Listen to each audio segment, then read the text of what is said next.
Parece que ya está en pantalla nuestro siguiente invitado, o nuestro primer invitado más bien, el ingeniero, el economista Francisco Briones Rugel. También está Sí, nuestro director, el ingeniero Andrés Mendoza Paladines. Ingeniero Mendoza, primero usted con el saludo pertinente. ¿Cómo está? Buenos días. Muy buenos días a don Alcides Ezequiel Montilla García y a todos los amigos del sistema de emisoras Atalaya. Muy buenos días a don Julio Osvaldo Ayala Serra, también allá en la provincia de Santa Elena, esperando que se encuentren bien. Ya lo noto bastante mejor, Alcidito, con Ahí la vamos, ahí garganta. vamos. Sí, ¿no? Le ha Oiga, si tocado. usted no pone en funcionamiento el motor de su vida, el motor de su vida poco a poco se apaga. Así que yo tengo que seguir manteniendo vivo el motor de mi vida para seguir viviendo. Y eso es lo que Pero por estoy haciendo, supuesto, como usted dándole dice, es más como fuelle, más gasolina a la vida. Y aquí estamos. mientras más fuelle, más gasolina y mientras el motor se mantiene encendido, entonces la vida funciona. Cuando uno deja que se apague, es realmente lo contrario. Así que me alegro que ya esté mejor con ese virus. don Este, Andrés, Julito, sí. hoy, don Andrés, ese motor de Alcide funciona a punta de lengua. Tiene una Claro, lengua, pues, oiga, funciona bien con esa lengua, ¿no?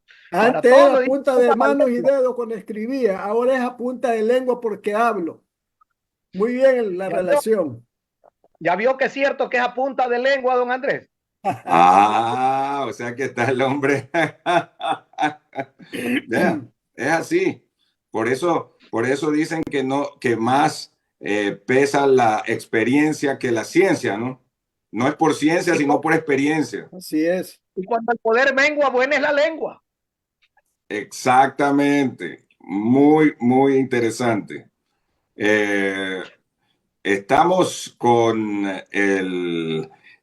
nuestro primer invitado, el ingeniero Francisco Briones, ex director general del Servicio de Rentas Internas, economista Francisco Briones, perdón, a quien le agradecemos por estar con nosotros este día, iniciando la semana luego del feriado del 10 de agosto, luego de este feriado de 3 días, justamente por las fiestas de el primer grito de la independencia. El día sábado fue 10 de agosto y el día, eh, pues se lo pasó para el día lunes. Había personas que, perdón, para el día viernes. Había personas que pensaban que se lo iba a pasar para el día lunes, pero no. Eh, Fue para el día viernes. Y yo quería empezar con algo, Francisco, antes que nada, eh, preguntándote por qué y a la vez dándote la bienvenida. ¿Por qué algunos feriados sí tienen la rebaja en lo que tiene que ver al IVA para turismo? ¿Por qué algunos sí y algunos no? ¿De qué depende o cuál es el criterio para aquello? Eh, por ejemplo, yo estuve en la provincia de Santa Elena, en Salinas, y hubo menos gente este feriado 10 de agosto que el del 25 de julio. Eh, Ese era un feriado solo de Guayaquil, pero vi más gente en ese feriado, también quizás gente de la sierra, ¿no? De Cuenca, de Quito, que lo que he visto este fin de semana. Pero me gustaría si tú nos puedes ilustrar a qué se debe, cómo se toma la decisión de que tal feriado sí se baja al 8%, entiendo, y tal feriado no. Muy buenos días, Francisco. ¿Qué tal, Andrés? Qué gusto saludarte. Muy buenos días también. Un saludo para Alcides, Julio. Qué gusto verlos por acá. Mira, el descuento o la reducción del IVA para los feriados fue establecido en la ley por el presidente Guillermo Lasso y esa misma ley dispuso y dispone y enseña que esto se debe hacer con base en un decreto ejecutivo en los cuales el presidente tiene que programar este descuento del IVA en los feriados. Entonces, lo que existe en la ley es la disposición la puerta para que se pueda ejecutar esta reducción del IVA en los feriados. Sin embargo, es una potestad del presidente hacerlo o no hacerlo a través de decreto ejecutivo, que fue lo que en su momento hacía el presidente Guillermo Lasso, es que a inicios del año emitía un decreto en el que te decía con previsibilidad cuáles eran los feriados que iban a tener ese descuento. ¿De qué depende? Bueno, de diferentes parámetros que típicamente los dictaba o los dictaminaba el Ministerio de Turismo, acorde al su movimiento esperado de turistas, acorde a la extensión del feriado y algunas otras cosas más que según las consideraciones técnicas del Ministerio de Turismo y también del Ministerio de Finanzas, porque hay también recursos que se pierden, digámoslo de una forma, decidían que eran los días a ser descontados en el IVA para tratar de incentivar y de fomentar las actividades turísticas locales. Ok, ahora, las respuestas cuando ustedes estuvieron justamente en la dirección del el Servicio de Rentas Internas y en la subdirección, también nuestro querido amigo y compañero aquí del Sistema de Emisoras Atalaya, Ricardo Flores Gallardo, ¿cuál fue? ¿Cómo era la respuesta de la gente? Mira, siempre había una expectativa por parte del público en recibir este beneficio. Evidentemente, la situación económica del Ecuador no está como para gastar más, sino que la gente, los turistas locales sobre todo, veían una oportunidad de ahorrar un poco de dinero a través de este descuento del IVA. Entonces, al final del día, este incentivo tributario funcionaba más para generarle un ahorro a las familias que para tratar o para terminar incentivando más actividades turísticas. La actividad de turismo ha sido una de las más golpeadas, quizás la más golpeada en todos estos últimos meses debido a la situación de la inseguridad en el país. Tú comentabas que en este feriado viste menos gente movilizándose. Sí, Sí, yo creo que así es. se comentaba mucho en las redes que la gente había decidido un poco guardarse en este feriado debido a temor de que las cosas de que puedan pasar cosas. Entonces, lamentablemente para nosotros, en el país, esta inseguridad no parece ceder, aunque quizás haya un sentimiento un poco más, un poco mejor que hace algunos meses, al parecer todavía persiste o es fuerte en la ciudadanía esta incertidumbre, este sentimiento de inseguridad. Es un muy buen punto y debe ser uno de los principales motivos, el asunto de la inseguridad. Yo decía también a lo mejor no estuvo en una quincena. En Es el otro caso de la punto también. sierra, ya están por regresar a clases y tienen que comenzar a gastar en útiles, De acuerdo. uniformes, sí, ¿no? Las matrículas. Entonces, a ellos les toca, entiendo que les debe tocar el décimo ya mismo, ¿no? Al final del día todo deriva en lo económico, todo deriva en la situación del empleo, en la situación de la producción, en la situación del crédito. El crédito se ha visto también que se va deteniendo, enfriando en estos últimos meses. Julio, según las últimas cifras reportadas por el SRI, fue un mes en el cual las ventas se contrajeron con respecto a lo que hubo el año pasado. El empleo tampoco se ve que ha crecido en los últimos trimestres, está bastante estancado.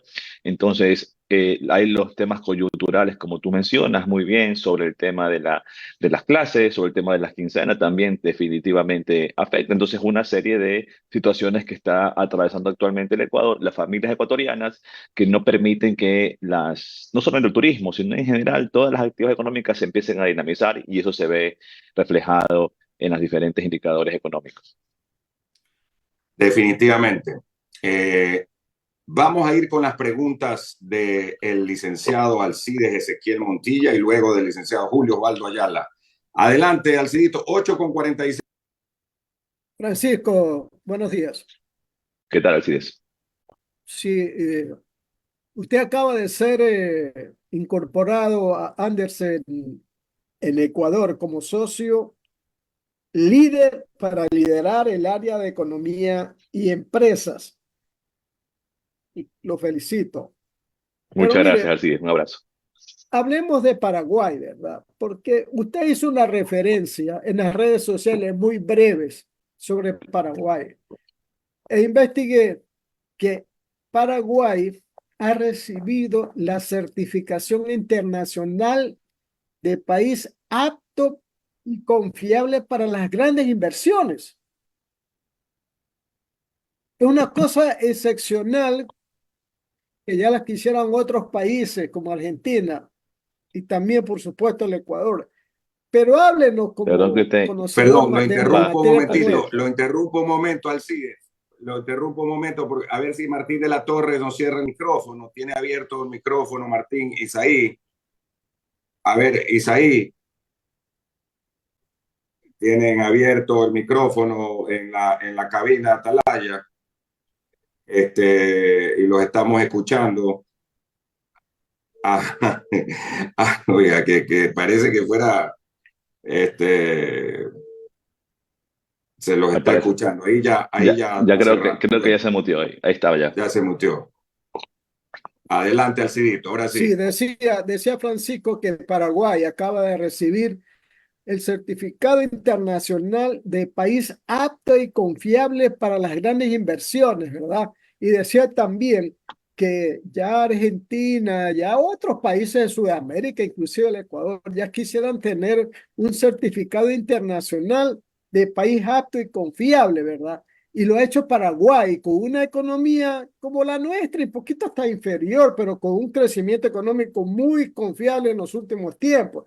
Pero háblenos de este certificado internacional de país apto y confiable. ¿Qué es eso, Francisco? Gracias por tu pregunta, Alcides. Mira, todos los países obtienen una calificación de riesgo, ¿verdad? Que típicamente se conoce como el riesgo país.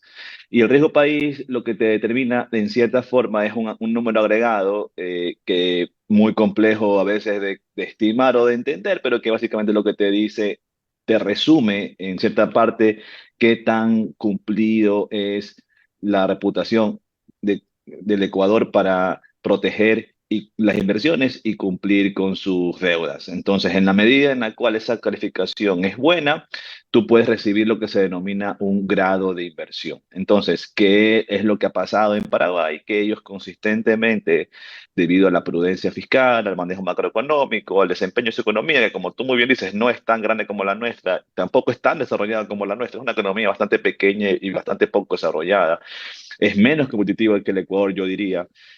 Pero aún así, al tener una buena reputación y un manejo adecuado económico y fiscal, recibe una buena calificación de crédito que hace que tenga este denominado grado de inversión. ¿Y qué quiere decir esto? Que es un riesgo bastante bajo para los inversionistas, no solamente locales, sino también para los extranjeros. ¿Qué desata esto en el mundo? Bueno, que cuando un inversionista, ya sea institucional, como son los bancos, para el tema de de la deuda pública, entre otros, o yo productivos del sector real para alguna industria nueva en el país, y vean la lista de los países latinoamericanos, aparezca Paraguay como entre una de las opciones a investigar, a, a explorar para poder asentar las inversiones, mientras que Ecuador estamos bastante lejos de ese grado de inversión debido a todos los problemas, sobre todo fiscales que tenemos, que ponen un poco en desequilibrio y en desventaja nuestra economía con relación a los de nuestros países hermanos y vecinos. Por ejemplo, en este momento, ¿verdad? ¿Qué es lo que necesita el Ecuador en lo que tiene que ver al tema de la generación eléctrica? Inversión, pues, ¿verdad? Inversión.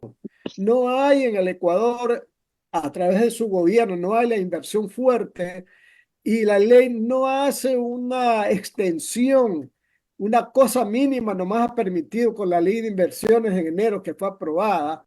Y entonces la pregunta es, ¿por qué en una crisis? Ya mismo se vienen los apagones por el estiaje, ¿por qué el Estado no permite una mayor presencia de la inversión extranjera en el sector hidroeléctrico? Francisco. A ver, eso es tan sencillo como lo siguiente. Cuando imagina que tú quieres poner un negocio, ¿no?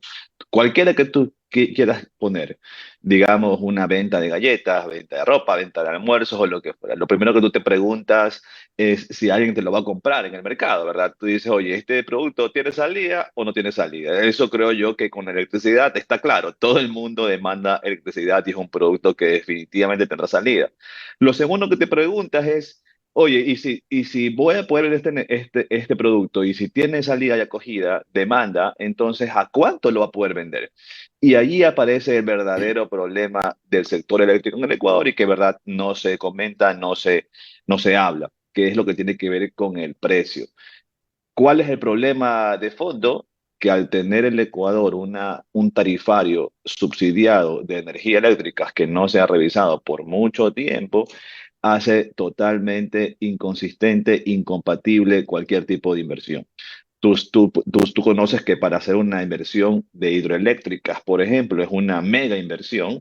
Hay que construir un embalse, hay que llenar el embalse o inundar el embalse y luego hay que construir el cuarto de máquinas que demanda una ingeniería bastante avanzada y de muchos años. La inversión en hidroeléctricas es una de las más intensivas en capital cuando se trata de electricidad. Entonces eso tiene que haber una consistencia entre lo que yo voy a invertir y luego lo que yo voy a poder cobrar sobre la electricidad que produzca y que la venda en el mercado. Y el problema es que al estar subsidiada en el Ecuador, la energía eléctrica, ¿qué sucede y qué piensa el inversionista? Lo mismo que pensábamos hace un momento, yo te decía en el grado de inversión. Oye, si está subsidiada, ¿quién es el que me va a tener que pagar la electricidad? ¿Los consumidores o el Estado? La pregunta es sencilla. La respuesta es sencilla, el Estado. Y la siguiente pregunta es, oye, ¿y el Estado, que es el que me va a tener que pagar la mayor cantidad de mi producción, tiene o no tiene plata para pagarme la electricidad? La siguiente respuesta es sencilla también, no tiene la plata. Entonces, ¿qué decía el inversionista? Ok, yo no me voy a meter allí a esa inversión porque es demasiado grande, es demasiado riesgosa y lo más probable es que no voy a poder cobrarla. Por lo tanto, no hago la inversión. Por mucho incentivo tributario, por muchas cuestiones que tú hagas en las leyes, si al final del día el que tiene que pagarme la energía eléctrica no siento que no me la va a pagar, no voy a hacer la inversión. Entonces hay dos caminos. El camino, digamos, más simple y quizás el más doloroso para la ciudadanía y el sector productivo es que, oye, entonces tiene que haber una tasa de mercado o una tarifa de mercado de electricidad. ¿Qué quiere decir esto? Que no haya subsidio y que directamente me pague lo que tengan que pagarme las familias y las empresas y el sector productivo. O segundo, que haya algún mecanismo financiero que permita asegurar de alguna forma algunos fondos del presupuesto del Estado para suplir lo que se va a destinar para electricidad. Y todo esto agravado por un asunto tercero en la lista, que es que todo este sistema público de electricidad es administrado también por el Estado, por empresas públicas de electricidad que ustedes ya conocen y conocemos todos sobre los grandes problemas de ineficiencia y corrupción que se Contratos desatan en esas colectivos. compañías, en el cual tampoco le da certidumbre, confianza a los inversionistas saber que la plata que me tienen que pagar a mí no solo que esté incompleta, sino que los que la recaudan y los encargados de llevarla y distribuirla se la ferian bastante a través de salarios y a través de un sinnúmero de beneficios y mecanismos que Contratos solamente colectivos. agregan ineficiencia. Entonces, esa es la película completa, sector eléctrico. La solución, o liberamos los precios para que el que tenga que pagar sea el consumidor final, o el Estado sigue siendo el patrocinador de todas estas ineficiencias a través de un desgaste de recursos públicos que son tan necesarios para otras cosas más prioritarias. 8 de la mañana, 55 minutos, Radio Atalaya y su programa de opinión política, Punto de Vista. Vamos a continuar con esta entrevista al exdirector del SRI, Francisco Briones, con más preguntas de mi compañero Julio Ayala. Adelante, Julio. Gracias. Francisco, qué gusto de saludarlo, ¿ah? Dígame una cosa que desásneme. Yo en esto Saludos, Julio. soy, gracias, No diga yo eso. soy No diga eso. no solamente soy neófito, sino que a veces no lo entiendo y hay cosas que me causan escozor y me pica la piel cuando me pongo a pensar en ellas. Yo soy un pequeño aportante al SRI. Yo he tenido en los últimos años unos ingresos que promediando a lo mejor llegan a $2,000 mensuales. Pero cuando yo dejo de pagar, oiga, el SRI me cae el hacha encima y dejo de ser una persona que pueda seguir negociando. Pero me pregunto, ¿cómo es que hay empresas millonarias que facturan millones de dólares al mes, no pagan y siguen trabajando como que nada? Tuve un hijo que trabajó en el SRI y le preguntaba esto mismo y le decía, ¿cómo es esto? Me decía, es muy difícil porque no pagan, nosotros les reclamamos, nos vamos a juicio, los juicios duran muchos años y ellos siguen sin pagar. Y la pregunta es, ¿y las sanciones? Yo alguna vez leí que hasta cárcel había para quienes no le pagaban al SRI, pero de lo que yo sé, ninguno de estos grandotes se ha ido a la cárcel por no pagar al SRI. ¿A qué se debe eso, mi querido Francisco? Bueno, yo no quisiera yo caer en las generalizaciones porque no todo negocio grande ni todo gran empresario es evasor ni tampoco incumplido con sus impuestos. Yo creo que la gran mayoría de contribuyentes en el Ecuador, sobre todo los grandes contribuyentes, son contribuyentes cumplidos, contribuyentes que sí tienen estrategias de optimización de sus impuestos, que es, digamos, legítimo y legal tenerlo, pero que, salvo ciertas excepciones, la mayoría de contribuyentes grandes, medianos, sobre todo, son los que sostienen la recaudación del país. Tal es así que de aproximadamente 2,5 millones de contribuyentes que hay en el Ecuador, incluyendo personas y empresas, hay 200 contribuyentes que son los denominados grandes contribuyentes. Y esos 200 grandes contribuyentes pagan la mitad, el 51% de toda la recaudación. La recaudación está llegando probablemente a los 19.000 millones este año, es decir, 200 contribuyentes de 2 millones de contribuyentes pagan aproximadamente 8.500 millones de dólares al año. Y eso es posible no solo porque son grandes, sino porque en el SRI hay el departamento de grandes contribuyentes, un departamento de más de 200 personas, auditores, abogados, procuradores, técnicos, de todo, que están controlando todos los días a los 200 grandes contribuyentes. Su única misión en la vida es 200 contribuyentes de 2 millones y medio. Luego todos los demás servidores del SRI se reparten los demás 2 millones de contribuyentes. Entonces, yo te diría que en términos generales, estos grandes contribuyentes pagan impuestos. Ahora, lo siguiente, el SRI ejecuta todo el tiempo medidas de control para poder recaudar todo lo que tiene que recaudar. Siempre hay, por diversos motivos, no solamente un intento deliberado de evadir, sino también a veces por desinformación, a veces por mala aplicación de las leyes o a veces inclusive por ignorancia y mal aprovechamiento de los incentivos. Hay un pago inapropiado o incompleto de los impuestos. Entonces ahí es cuando los programas de control del SRI entran a hacer su trabajo y eso rinde cada año aproximadamente 1.000 millones. Entonces yo creo que las generalizaciones siempre son inapropiadas, siempre son malas, no nos ayudan.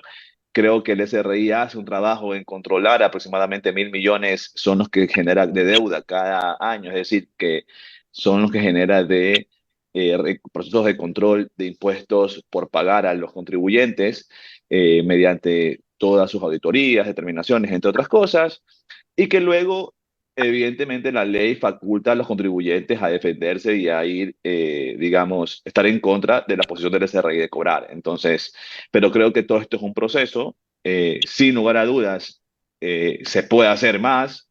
No creo que el SRI cuente ni contará en un futuro mediano con todos los recursos que necesita para poder ser mucho más eficiente, mucho más incisivo, mucho más amplio en sus controles, pero de que lo hace, lo hace. Entonces, básicamente eso, creo yo que siempre hay casos y que es mejor, digamos, valorar lo que se tiene que generalizar y tratar de decir de que no todos los contribuyentes o los contribuyentes pagan todos sus impuestos.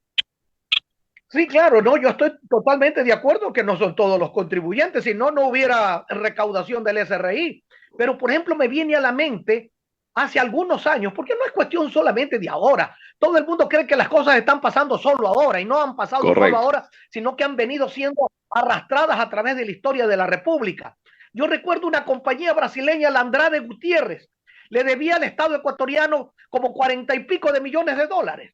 Oiga, y seguían dándole contratos, le dieron el contrato para hacer el segundo puente de la unidad nacional. Y yo me decía, y bueno, y si estos no pagan, ¿cómo pueden tener contratos? porque a otras personas, en cambio, tengo amigos ingenieros que por deber $200 ya son inhabilitados y no pueden tener un De acuerdo, contrato. porque, de acuerdo, porque las leyes ahora en los últimos años han sido modernizadas, han sido ajustadas y en efecto actualmente ya para ser contratista del Estado, si tienes problemas o deudas con el SRI no puedes ser contratista público. Entonces, yo creo que todo esto son evoluciones de las leyes, tal cual como mencionas.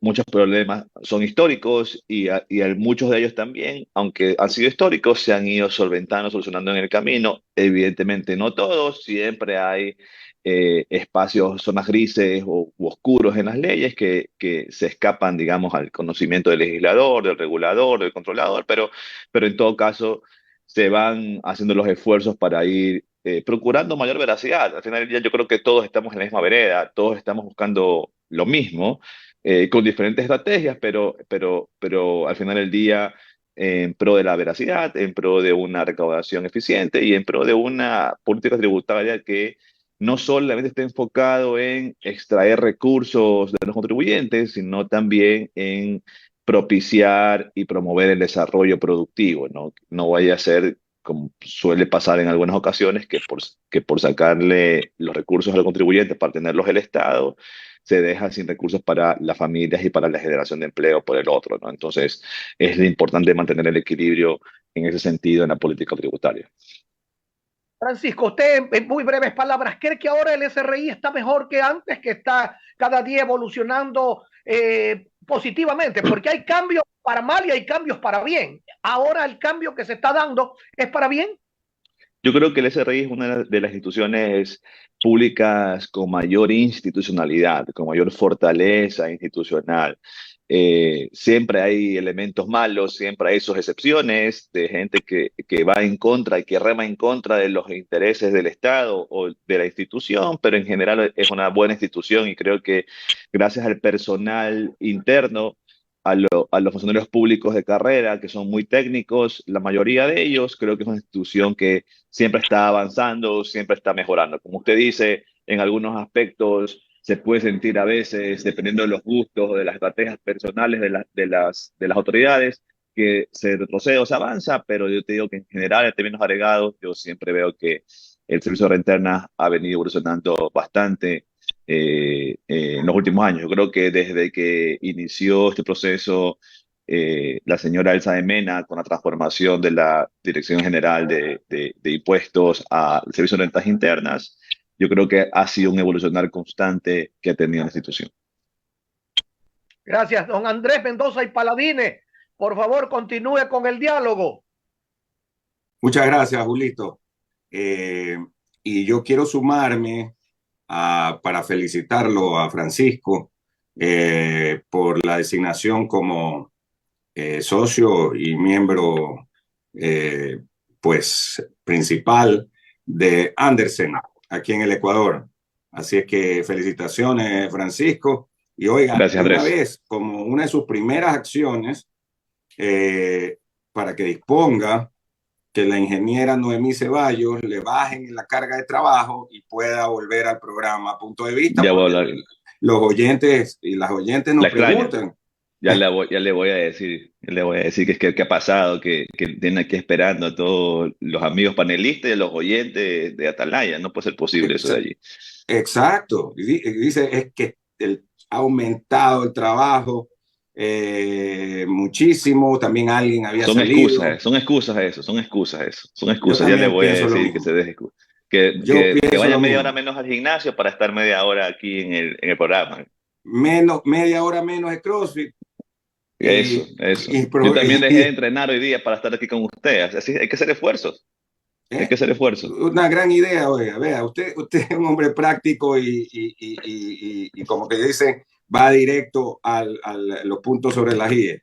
Un día menos, aprovecho para la audiencia y para poder tenerla aquí en Punto de Vista. Porque además, estos temas como los tributarios y tributarios que tienen que ver con lo jurídico muchas veces, con lo económico normalmente, no son fáciles de entender, Francisco. O sea, no son nada fáciles. Además, hay temas contables. Y es fundamental porque están, como bien decía Julio, en el día a día de todos nosotros. Pues uno dice, bueno, yo soy un pequeño contribuyente, pero todos los días tenemos temas que aplican en la parte de impuestos de diferentes índoles, ¿no? Muchas veces la gente dice, uy, ¿qué hago ahora? ¿Cómo pido devolución cuando son a la tercera edad? ¿Qué De hago acuerdo. ahora cuando tengo que hacer una declaración? Me cambiaron, por ejemplo, ya no soy de RIMPE, sino que tengo que ir a la categoría general, que pasó con mucha gente hace poco. Hace poquito los cambiaron. ¿Se acuerda que muchos estaban con RIMPE y fueron a la categoría general? Y entonces fue un cambio drástico. Otras personas, imagínense, por la brecha tecnológica, no saben cómo hacer facturación electrónica, entonces tienen que aprender. Son una serie de cosas del día a día, mi querido Francisco. De acuerdo, y todas esas cosas, aprovecho una cuña publicitaria ya que yo no estoy en el SRI, pero creo que es una de las cosas chéveres que ha pasado en el SRI, como hablábamos con Julio, de la evolución constante. Está la escuela digital del SRI, que está en YouTube, y ahí ustedes entran al canal del SRI en YouTube y ahí encuentran unas serie de tutoriales para poder hacer todas estas cosas que tú has mencionado: devolución de impuestos, pago, autorización del RUC, pago, declaración del IVA, del impuesto de la renta, entre otras cosas más súper interesantes que son las típicas cosas que la gente quiere saber cómo hacer el trámite. Así que vayan a ver en YouTube. No solamente vean el fútbol, sino también vean cómo pagar sus impuestos en YouTube. Ah, sí. Y está ahí los tutoriales, ¿no? Están tutoriales ahí subidos, así que son prácticos, rápidos, de 2 o 3 minutos, así que tampoco les toma demasiado tiempo. Así que se los recomiendo muchísimo. Súper buena idea. Excelente idea. Además que eso permite entenderlo de manera pedagógica y de manera didáctica. Don Alcides Montilla, a las 9 de la mañana con 8 minutos, 9:08. Francisco, disculpa que continuemos en los temas del SRI porque la verdad es que dan noticias, ¿no? Mira, ¿qué pasa con las empresas que exportan oro?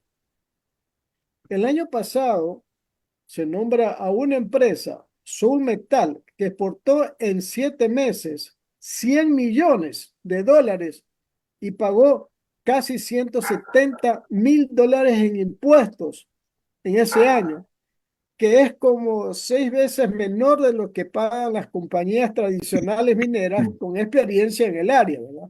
Y entonces, el SRI ha anunciado que para corregir que se produzcan estos hechos y otros más que tienen que ver con compañías sin actividad de ninguna índole, ni económica, ni nada, sin empleados y sin activos, que están emitiendo facturas y que pagan pocos impuestos. Entonces el SRI ha dicho, bueno, vamos a preparar lo que se ha denominado detector de anomalías para ubicar a estas empresas, ¿verdad?, que están realizando este tipo de actividades ilícitas, ¿verdad? ¿Cómo ves tú la situación? Mire, el uso de tecnología es súper importante para poder mejorar y seguir evolucionando en los controles tributarios. Qué bueno que se continúe en esa senda que iniciamos durante nuestra administración con la implementación del análisis de datos y del uso de tecnología, de sistemas nuevos para poder ayudar a las personas con recursos tecnológicos en los procesos de control. Luego, la minería es uno de los sectores más importantes del Ecuador. Yo creo fervientemente y estoy muy convencido que es el verdadero sector que tiene la capacidad de generar los recursos para el Ecuador salir adelante, para crecer y para poder salir de la pobreza. Hay muchísimos recursos allí. Y por esa misma razón creo que es indispensable y muy conveniente que las autoridades establezcan políticas de Estado y de apoyo y control muy contundente y convencido a este sector. Para podernos identificar apropiadamente todos los recursos que deben ser generados y recaudados por este sector, es importante fortalecer todos los mecanismos de control, empezando por la Agencia de Regulación y Control Minero. Que qué bueno que el presidente Noboa separó esa agencia de regulación y control que tenía a la electricidad, al petróleo y a las minas, y ahora están separadas y la de minas es una sola independiente. Me parece que eso es una gran medida del presidente Noboa, que hay que reconocerla, pero que tienen que venir acompañado de recursos, tiene que venir acompañado de personal técnico, tiene que venir acompañado de institucionalidad, porque allí esa es la agencia encargada de certificar que cada transacción que se haga con minerales en el Ecuador para exportación o el mercado interno sea debidamente reportada y con veracidad, porque allí es donde las cosas pueden pasar o dejar de pasar. Entonces, eso por un lado, y luego apoyar con todos los mecanismos de seguridad posible. Tú sabes que el sector minero por la cuantía de dinero que mueve y por los precios que manejan los minerales como el oro, el cobre, entre otros, es un sector expuesto al lavado de activos, ¿verdad? Entonces, allí también es importante que entre entonces todas las autoridades de control, no solamente en el ámbito de económico, como son el SRI, la UAFE y otros más, sino también en el ámbito de seguridad. Al ser una actividad sujeta al lavado de activos, entonces es una actividad que están continuamente buscando tomarse los mineros ilegales, financiados y fortalecidos por estos nuevos grupos GDOs, grupos directivos organizados que trabajan en el Ecuador, porque como te digo, es una actividad sujeta a un sinnúmero de delitos y a un sinnúmero de actividades ilícitas. En definitiva, lo que te quiero decir es que sí, la minería, el sector de minería en Ecuador tiene la potencialidad de generar grandes recursos tributarios, de regalías al sector privado, al mover la economía y generar empleo para el país, lo cual ayudaría no solo a estabilizar las finanzas públicas, sino también la economía local, pero que para que eso suceda, tiene que ser debidamente regulada, debidamente normada, debidamente supervisada y fortalecida con apoyo contundente desde el Ejecutivo y de todos los poderes del Estado. 9 de la mañana, 14 minutos, Radio Atalaya y su programa de opinión política a punto de vista. Estamos dialogando con Francisco Briones, exdirector general del SRI y actualmente parte importante de Andersen en Ecuador en las áreas de la economía y empresas. Más preguntas de mi compañero Julio Ayala. Adelante, Julio. Gracias, Alcides, pero ya veo a nuestra distinguida compañera Romina Ceballos allí en los estudios, así que le damos la posta para que continúe con el diálogo. Romina, buenos días.